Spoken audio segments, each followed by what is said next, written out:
1628 studenti, 160 docenti, 7 sezioni di liceo linguistico, 3 di istituto tecnico per la chimica, materiali e biotecnologie, con 2 indirizzi al triennio, tra cui quello sanitario.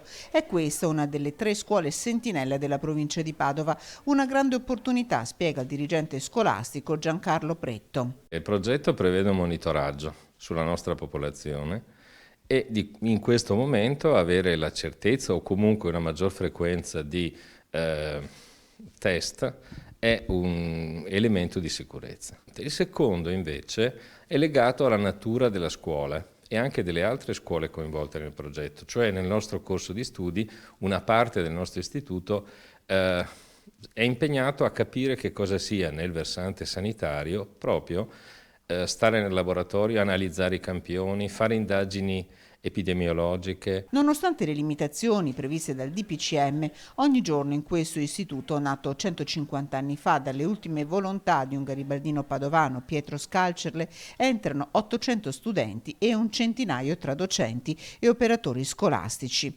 Una scuola che in 6 mesi ha gestito una ventina di contagi da coronavirus e nessun cluster.